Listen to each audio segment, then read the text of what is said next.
Come ride the little train that is rolling down the tracks to the junction. Forget about your cares, it is time to relax at the junction. Lots of curves, you bet, and even more when you get to the junction. Petticoat Junction. There's a little hotel called the Shady Rest at the junction.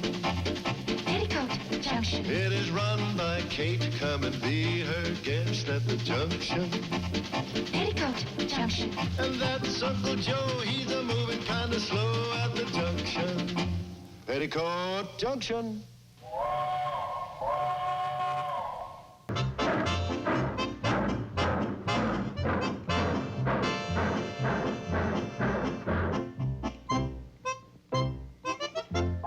There. Well, I guess that does it for everybody, except you know who. Where is Joe? Who knows?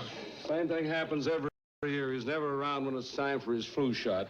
I found him. Oh, cut it out, will you, Bobby Joe? Where was he? Hiding in the hen house. Oh, Uncle Joe. That's all you know. I was not hiding.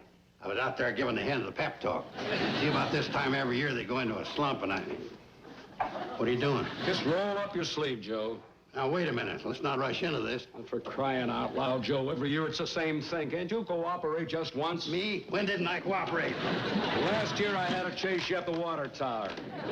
The year before that, you were 20 pounds lighter and crawled under the porch. And how about that dandy excuse you gave 3 years ago?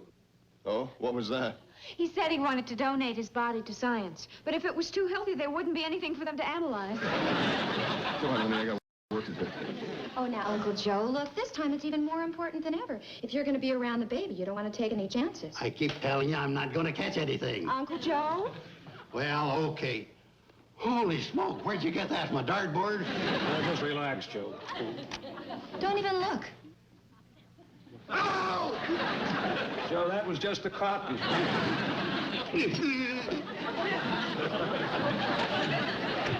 Doc, finally tracked you down. Now, what's this announcement you sent into the World Guardian? Oh, I think it's self-explanatory. Well, I'll say it's self-explanatory. If I print this, the whole valley will be up in arms. What is it, Mr. Drucker? He's quitting. What? Quitting? Now, simmer down, and get it straight, Sam. I'm not quitting. I'm just going to slack off a little, work part-time. Work part-time. Now, you don't begrudge me that, do you, Joe? After all, I spent 40 years in this valley. Well, Not that I haven't enjoyed every moment of it, but the time has come to ease up a little. Those are the doctor's orders. what doctor gave you them orders? Me. Oh, thought you couldn't afford yourself. I think it's great, Doc. You deserve it. What if some of us get sick? Joe has got a point. Suppose somebody in the valley gets sick and you're not around. Oh, I've made arrangements for that. I'm taking on a young associate. Young? Wowee. Now you're talking, Doc. Well, it don't thrill me. Me neither. What does a young doctor know about old diseases? I don't follow you. Well, we got a lot of old codgers here in the valley. Speak for yourself, Methuselah. Well, what I mean is, people around here get gout, rheumatism, things like that. You're a natural for treating that because you've had all that stuff. I'm a professional. I get it wholesale. Yeah, a young doc might be okay on a kid's skinned knee or a stomach ache, but what does he know about the sicknesses an old-timer might come in with? Yeah, I'm with Joe. Now, Doc, you see, you being an old fogey, an old boat, a senior citizen up in years, I mean, you... Joe, dig me out of this. Doc, I think the least you could do is give us the right of approving this young guy you're going to stick us with.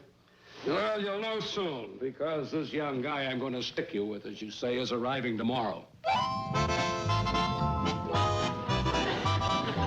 It must be him now.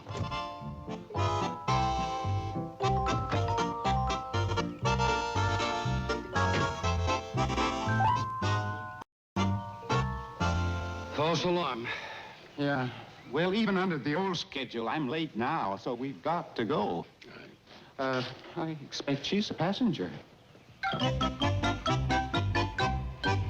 Excuse me, ma'am. Are you planning to catch the cannonball? No, I'm here to meet someone. I see. Oh. She's here to meet someone. Oh? Who?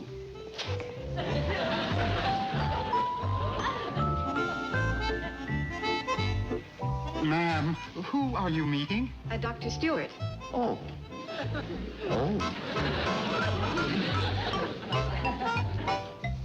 She's meeting you. Me? You don't suppose... Oh, no, it couldn't be.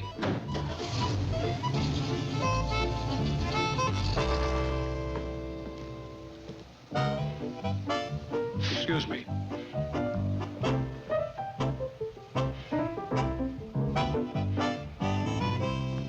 How do you do? I'm Dr. Stuart. Oh, how nice of you to meet me. I'm Dr. Craig. Yes, well, naturally, I wanted to meet you. Only I'm something of a surprise. Well, yes, you could say that. Oh, but I was expected. I have a letter from Dean Lawrence. Oh, yes, that's fine. But, you see, when I asked Dean Lawrence for an associate, I didn't expect a... Well, I naturally assumed that... But to put it bluntly, madam, you're a woman. Diagnosis correct, Doctor. And this is a rural area. And a young man might fit in better. Well, frankly, yes. Well, that's why I wanted Dean Lawrence to let me come without warning you. I was afraid that if you had a choice, I wouldn't stand a chance. Well, you're here. Oh, dear, you made that sound as though you're stuck with me. Oh, no, I'm sorry if it came out that way, but it's just that, well, you see, my patients are going to be expecting a male doctor, and, well... It's going to take a bit of a selling job. You do have a knack of hitting the nail right on the head, Doctor. Yes, Wendell? Well, I hate to interrupt, but I'm the engineer and I run the train, and I don't like to rush you folks. Dr. Craig, this is Wendell Gibbs. How do you do, Mr. Gibbs? I'm delighted to meet you. Well, I'm delighted to meet you, Miss... Doctor. Oh, no.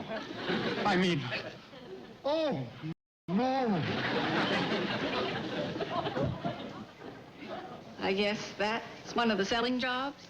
Yes, and he's one of the easiest ones.